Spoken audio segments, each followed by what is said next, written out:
नमस्ते सदावत सले मातृभूमि। हम लोग चर्चा करने जा रहे हैं कि एक बड़ी तेजी से उत्तर प्रदेश की समाजवादी पार्टी के लोगों ने लगातार दोपहर से मैं कहूँ पिछले 1 घंटे से ये कहना शुरू किया, बल्कि 1-2 दिन से वो लगातार कह रहे हैं कि बीजेपी की बी टीम बन गई है। बीजेपी की बी टीम बन गई। अब मुझे नहीं लगता कि इस समय भारतीय जनता पार्टी को बी टीम बनाने की आवश्यकता भी है, क्योंकि उनकी एक जो टीम है, वही इतनी अच्छी परफॉर्मेंस कर रही है कि बी टीम बनाने की आवश्यकता किसी को भारतीय जनता पार्टी में तो नहीं है। लेकिन भई आरोप लगाने वाले तो आरोप लगाएँगे। अब बी टीम बन गई है, पता कौन बताएगा? ये कौन बताएगा कि बी टीम कैसे कहा जाएगा? बी टीम किस एंगल से कही जाएगी और बी टीम का नायक कौन? ये कौन बताएगा? ये बताने वाले तो अभी है नहीं। है क्या? कि स्वामी मौर्य जो अपने आप को शाकवंशी कहते हैं, जो अपने आप को मौर्यवंशी कहते हैं, यानी कि अशोक के वंशज अपने आप को कहते हैं या चंद्रगुप्त मौर्य के वंशज कहते हैं। अब देखिए, वो कहते तो चंद्रगुप्त मौर्य का वंशज हैं और तमाम तरह के भाषण जो उनके आते हैं, उसमें वो लगातार देवी-देवताओं को, भारतीय संस्कृति को, भारतीय व्यवहार को, भारतीय परंपराओं को लगातार कोसते हैं। रामचरितमानस को कोसते हैं, मनु संहिता को कोसते हैं। मतलब वो क्या नहीं करते, मनुस्मृति के विषय में कहते हैं, बहुत लोग कहते हैं, वो भी कहते होंगे। लेकिन जिस मुखरता से वो भारत की संस्कृति को कोसते हैं, जिस मुखरता से वो आज अभी समाजवादी पार्टी में रहते हुए वो कर रहे थे, क्या उसको स्वीकार किया जा सकता है? अब स्वामी प्रसाद मौर्य की पूरी इतिहास जानने की कोशिश करते हैं और उनके कैरेक्टर में क्या-क्या हुआ और वो क्या-क्या करते हैं, उनके बच्चों का क्या हाल है और क्यों आखिर ऐसा चल रहा है? स्वामी प्रसाद मौर्य हम सब जान रहे हैं कि प्रतापगढ़ के रहने वाले हैं। बीएचयू में पढ़ने आए थे और वहाँ पढ़ने के दौरान उनको राजनीतिक कीड़ा काट गया। लॉ किया, लॉ के बाद एमए किया। अब जो लॉ कर लेता है उसको प्रैक्टिस करनी चाहिए, लेकिन मुझे लगता है कि प्रैक्टिस करने का माजदा रहा नहीं होगा, इसलिए एमए कर लिया। बहुजन समाज पार्टी को इस प्रकार के लोगों की आवश्यकता रही होगी। बहुजन समाज पार्टी के टिकट से पहली बार विधायक बने और 5 बार विधायक बने। बहुजन समाज पार्टी ने उनके ऊपर वो एहसान किए कि एक सामान्य व्यक्ति को उठाकर खड़ा कर दिया। जब वो बहुजन समाज पार्टी अपोजिशन में रही तो उन्होंने उनको लीडर ऑफ अपोजिशन बनाया। जब वो सरकार में रहे तो लीडर ऑफ हाउस बनाया। अच्छे-अच्छे मंत्रालय दिए। लेकिन जिस समय 2017 में उनको 2016 में उनको लगा कि भारतीय जनता पार्टी बड़े प्रचंड बहुमत से आ रही है। जब उनको लगा कि मोदी जी और अमित शाह जी देश में प्रिवेल कर चुके हैं और अब किसी और की राजनीति नहीं चलेगी। नतीजा निकला कि उन्होंने पाला बदल दिया।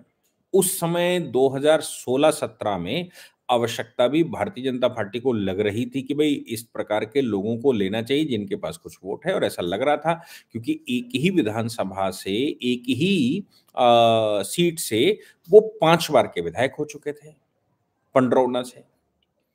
वो उनकी अपनी पैतृक बपौती हो चुकी थी। नतीजा निकला कि भारतीय जनता पार्टी ने उनको टिकट दे दिया और उनको शामिल करवा लिया। ऐसे बहुत लोगों को शामिल करवाया गया था उस समय, उनको भी शामिल करवा लिया। वो मंत्री भी रहे। मंत्री रहते हुए वो रामचरितमानस को सर पर उठाकर वो और उनके बच्चे सर पर उठाकर पूजन करते रहे, मंदिरों में खूब अरदास लगाते रहे और जो भी वो कर सकते थे, वो सब करते रहे। लेकिन जब उनके बेटे के टिकट का नंबर आया कि भई हमारे बेटे को भी टिकट दो, तो जबकि उनका बेटा 2 बार चुनाव हार चुका है। उनके बेटे का टिकट का नंबर आया, बेटी के टिकट का नंबर आया, तो भई भारतीय जनता पार्टी कोई पारिवारिक पार्टी तो है नहीं कि ये आपने मोटा भाई का बयान भी सुना होगा जिसमें उन्होंने कहा कि भई अगला कौन बनेगा, सरकार में कौन आएगा, ये किसी को नहीं मालूम। मतलब सरकार में मतलब मोदी जी का सक्सेसर कौन होगा किसी को नहीं मालूम, शाह जी का सक्सेसर कौन होगा किसी को नहीं मालूम। क्यों? क्योंकि ये परिवार और वंशवाद की पार्टी नहीं है। उम्मीद ये है कि जो थोड़ा बहुत बचा भी है वो भी अब कुछ समय में समाप्त होने वाला है। जो थोड़ा बहुत बचा से मतलब है जो कैंडिडेट थे और स्थापित परिवार हैं कई वर्षों से, वो सब भी इस बार लगता है कि वो परंपराएँ खत्म करने वाले हैं। लेकिन हाँ, राष्ट्रीय स्तर पर तो कोई नहीं कह सकता, प्रदेश स्तर पर भी कोई नहीं कह सकता कि वो कौन सक्सेशन करेगा। अब ऐसी परिस्थिति में बेटी के लिए टिकट माँगना, बेटे के लिए टिकट माँगना, खुद के लिए भी टिकट माँगना, जबकि बेटी तो ऑलरेडी राजनीति में थी नहीं, बेटा राजनीति में आने की कोशिश कर रहा था।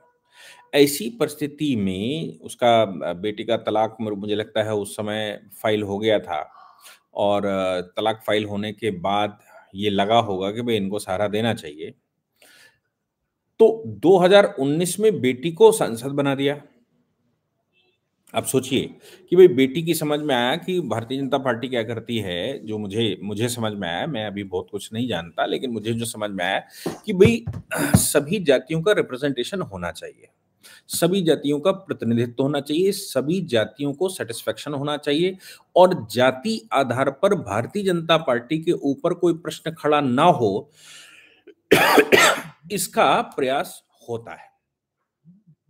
और रिप्रेजेंटेशन के अलावा भारतीय जनता पार्टी जिस प्रकार से काम करती है वो सब हम जानते ही हैं कि वो नेशनल मुद्दों को लेकर और डोमेस्टिक मुद्दों को लेकर किस प्रकार से इंफ्रास्ट्रक्चर, विदेश नीति और सब मतलब एक एक सिस्टमैटिक तरीके से भारत का विकास कैसे हो, भारत कैसे बढ़े, उस पर वो काम करते हैं और एक कदम अगर कोई चलता है तो वो 100 कदम चलते हैं। लेकिन यहाँ पर स्वामी मौर्य को अपनी बेटी को टिकट दिलवा लिया, उस फ़ॉर्मूले में फिट बैठ रही होगी तो दे दिया। लेकिन जब उत्तर प्रदेश विधानसभा में 2022 का चुनाव होने वाला था, 2022 के चुनाव के समय पर वो चूँकि बहुजन समाज पार्टी से आए थे और बहुजन समाज पार्टी से भारतीय जनता पार्टी में बहुत लोग आए और उनमें से कुछ लोग जो पार्लियामेंट्री बोर्ड है, उस बोर्ड में भी शामिल रहे। दोस्ती अच्छी थी, याराना अच्छा रहा होगा। नतीजा निकला कि जो वहाँ चर्चाएँ हुई होंगी, उन चर्चाओं पर स्वामी मौर्य को खबर मिल गई। स्वामी मौर्य को जब खबर मिल गई तो स्वामी मौर्य तिलमिलाने, नेगोशिएट करने की कोशिश करी, लेकिन स्वामी मौर्य सफल नहीं हुए। नतीजा निकला कि स्वामी मौर्य ने बंदर घड़की दिखाई, बंदर घुड़की दिखाने के बाद वो इस्तीफा देकर चले गए। ऐसा भी एक बड़े वर्ग का आरोप है कि स्वामी मौर्य की वजह से उस समय भारतीय जनता पार्टी के इंटेलेक्चुअल वर्ग को नुकसान हुआ। इंटेलेक्चुअल वर्ग से नुकसान से मतलब ये है कि जो कहा जा रहा था, जो सीटों पर गणित लगाई गई होगी, उन गणितों में स्वामी मौर्य के जाने की वजह से क्योंकि मैथमेटिक्स तो पूरी लगी चुकी थी, स्वामी मौर्य के जाने की वजह से वो मैथमेटिक्स चेंज हो गई। और परिणाम ये निकला कि भारतीय जनता पार्टी ने अपनी टिकटें बदली होंगी, ऐसा भी लोगों का कहना है। बड़े भारी मत से लोग कहते हैं, लेकिन प्रचंड बहुमत था, प्रचंड लहर थी, उस लहर में आप किसी को भी खड़ा कर देते, वो जीतने ही वाला था। तो ऐसी परिस्थिति में क्या किया जाए, कैसे हो सकता है, ये सब बातें सामने आईं। अरे भाई, मायावती के तो पोल खोलने के लिए वो स्वतंत्र हैं, लेकिन भारतीय जनता पार्टी की पोल में खोलेंगे क्या? कोई पोल हो तो खोलेंगे। परिणाम जो निकल कर आए वो परिणाम ये हैं कि स्वामी मौर्य ने अब देवी देवताओं को, भारतीय महापुरुषों को, भारत के इतिहास को, भारत की परंपराओं को, भारत के ग्रंथों को, भारत के शास्त्रों को उल्टा सीधा बोलना शुरू कर दिया क्योंकि उनको लगा कि अब वो बौद्ध राजनीति करेंगे। स्टेटमेंट देने शुरू कर दिए। स्टेटमेंट जैसे ही वो देते, उल्टा सीधा बोलते, अखिलेश यादव की तरफ से कोई बात आती तो वो कहते भाई ये इनका व्यक्तिगत स्टेटमेंट है। स्वामी मौर्य खिन्ना के बैठ जाते हैं क्योंकि वो तो देश में जो भारतीय परंपरा है उसको उसके स्ट्रक्चर को भंग करना चाहते थे और चाहते थे वो नव निर्माण करेंगे, नवयुग पैदा हो जाएंगे, नवबुद्ध हो जाएंगे, लेकिन ऐसा होने वाला था नहीं। परिणाम निकला कि स्वामी मौर्य से मोह भंग होने लगा अखिलेश का भी क्योंकि अखिलेश की खास बात यह है कि समाजवादी पार्टी खाली मुस्लिम वोट पर तो चल नहीं सकती और मुस्लिम वोट की खास बात यह है कि वो जो जीत रहा होगा उसके साथ है भारतीय जनता पार्टी के अगेंस्ट में, या कोई भी पार्टी है जो जो जीत रहा होता है वो उसके साथ जाते हैं।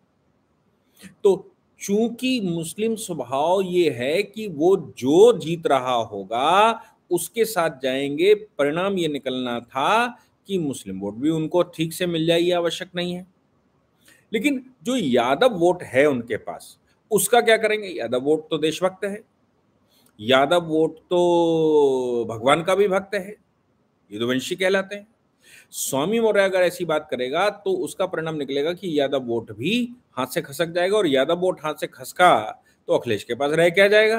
अखिलेश तो बिल्कुल पैदल हो जाएंगे। परिणाम ये निकला कि अखिलेश के सामने स्वामी मौर्य को झेलना मजबूरी था, और स्वामी मौर्य के बयान को उनके व्यक्तिगत बयान कहना मजबूरी था। स्वामी मौर्य के साथ एक और घटना हो गई, और वो घटना ये हो गई कि संघमित्रा, जिसको उनकी बेटी जो कि सांसद हैं बदायूं से, 2019 में बनवाया था उन्होंने भारतीय जनता पार्टी के टिकट से। और हमने पहले बताया कि भारतीय जनता पार्टी का मतलब है कि वो समीकरण सारे बिठाते हैं, किसी वर्ग को छूटे ना, ऐसा करने की कोशिश करते हैं। तो अब उनको लगा कि भाई और तब करवाया गया जब उनका डिवोर्स हो चुका था। जिसके साथ डिवोर्स हुआ वो स्वामी का 36 रहा होगा निश्चित रूप से। भाई परिवार में बेटी को छोड़ दिया या डिवोर्स हो गया, डिवोर्स अभी 2021 में प्रोनाउंस हुआ। उधर अखिलेश यादव ने फर्रुखाबाद लोकसभा से उसी व्यक्ति को, जो कि संघमित्रा के पूर्व पति थे, उनको टिकट दे दिया। आप सोचो, जहां एक तरफ स्वामी मौर्य का 36 का आंकड़ा रहा होगा, उस 36 के आंकड़े के साथ वोट वो दे दिया, टिकट दे दिया। और ये टिकट जो उन्होंने दिया है उसमें स्वामी मौर्य से पूछा भी नहीं होगा। अब स्वामी मौर्य को लगता था कि वो मौर्य समाज के, शाक्य समाज के एक्सक्लूसिव लीडर हैं, और समाजवादी पार्टी में अगर शाक्यों पर कोई बात होगी, बौद्धों पर कोई बात होगी, बाकियों पर बात होगी, तो फिर उनसे पूछे बगैर कोई बात होगी नहीं। अखिलेश यादव स्वयंभू सुप्रीमो है।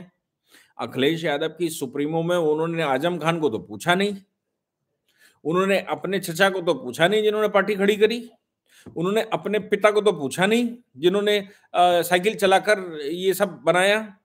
अखिलेश यादव क्यों पूछेंगे? अखिलेश यादव ने फर्रुखाबाद लोकसभा की सीट अनाउंस करी, और इधर बाकी लोग इनको लगातार कह ही रहे थे कि भाई इनका व्यक्तिगत बयान है, खाली खाली पीली की भाषणबाजी कर रहे हैं, खाली पीली समस्या खड़ी कर रहे हैं। नतीजा जो निकलना था वही निकला। नतीजा ये निकला कि मौर्य के स्टेटमेंट से लगातार अलग होते गए। मौर्य ने बंदर उड़ की दी, भाई मैं राष्ट्रीय महासचिव से इस्तीफा देता हूं। अखिलेश यादव ने ना तो फोन किया ना बात की, क्योंकि इनको लगा था कि अखिलेश यादव इनके सामने नतमस्तक हो जाएंगे।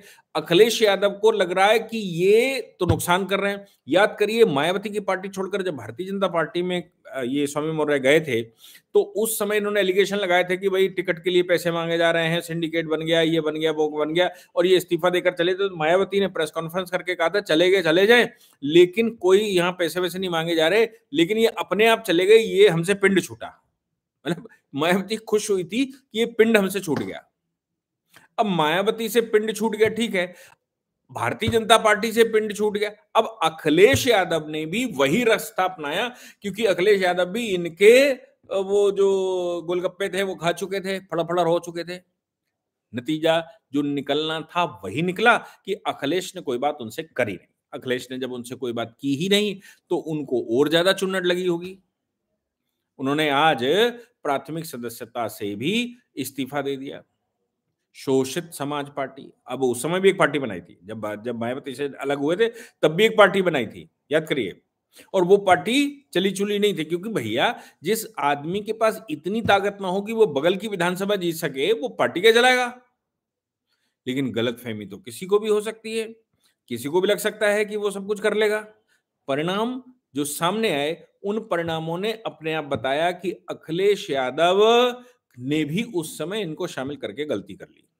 अब ये जो पार्टी बनाई, अखिलेश यादव जी को चिट पत्र लिखा, उस पत्र में लिखा कि भाई बाकी तो सब ठीक था, आपने बड़ा सम्मान दिया, एमएलसी तो बनवाया ही था, क्योंकि ये तो बिल्कुल पैदल हो जाते अगर एमएलसी न बनाए जाते। तो ये और अब उनका बाद में बयान आया कि हम दिल्ली जाकर एक अधिवेशन करेंगे, उस अधिवेशन में कार्यकर्ता बताएंगे कि आगे क्या करना है। पार्टी तो उन्होंने बना ही ली है। अब समाजवादी पार्टी के लोगों ने ये कहना शुरू कर दिया कि भाई ये तो हमें पहले से खुशबुसाहट थी कि ये कुछ कर रहे हैं अंदर, ये पार्टी के खिलाफ कर रहे हैं, लेकिन वरिष्ठ नेताओं ने मानी नहीं, सुना नहीं। तो उनका कहना है कि ये भारतीय जनता पार्टी करवा रही थी, और भारतीय जनता पार्टी के इशारे पर ये नई पार्टी बनाने जा रहे हैं। अरे भैया, जिसके पास 2 वोट ना हो वो नई पार्टी बनाए, पुरानी में शामिल हो, इधर जाए उधर जाए, क्या फर्क पड़ता है? इसलिए ये कहना, लेकिन कि ये बी टीम है, अरे भैया बी टीम के लायक आदमी की औकात होनी चाहिए, बी टीम के लायक आदमी की स्थिति भी होनी चाहिए। आज की तारीख में भारतीय जनता पार्टी की बी टीम कहने के लिए भी सोचना पड़ेगा। बी टीम कहना तो किसने, जो पार्टनर्स हैं, आप बिहार में बात कर लो, आप महाराष्ट्र में बात कर लो, जो पार्टनर्स हैं वो तो ए बी टीम हो सकते हैं, लेकिन भैया जिसके पास अपने नहाने धोने का भी पानी ना हो, कपड़े बदलने के लिए कपड़े ना हो, शरीर साफ करने के लिए उसके पास साबुन ना हो, मैं बात कर रहा हूं राजनीति की, तो वो क्या जाएगा, क्या आएगा, क्या उसकी ए टीम, क्या उसकी बी टीम? अब कोई बता दे भैया उसका पता क्या है, और ये बी टीम बनाकर लड़ ले चुनाव, ये कोई भी टीम बनाकर चुनाव लड़कर देख ले। कोई पूछने वाला है क्या स्वामी मौर्य को? कुछ है क्या स्वामी मौर्य के पास? स्वामी मौर्य के पास होता तो अखिलेश यादव को कुछ लाभ दिया क्या उन्होंने? अपनी सीट तक हार कर आए। इसलिए ये कहना कि ये उनकी बी टीम है, इनकी ए टीम है, उन्होंने बना दिया, इनको बना, ये सब फालतू की बातें हैं। हकीकत यह है कि स्वामी मौर्य भटक चुके हैं, भारतीय संस्कृति से भटक चुके हैं, भारतीय संस्कारों से भटक चुके हैं। मायावती ने जो उनके ऊपर एहसान किए थे, उन एहसानों का बदला चुकाना तो बहुत दूर की बात है, वो अपने आप को स्वयंभू नेता मानने लगे, और जो व्यक्ति अपने आप को स्वयंभू नेता मानने लगेगा, उससे ज्यादा बुरा आज की तारीख में कुछ नहीं हो सकता। इसलिए ये कहना बिल्कुल गलत है। जय हिंद, जय भारत, वंदे मातरम।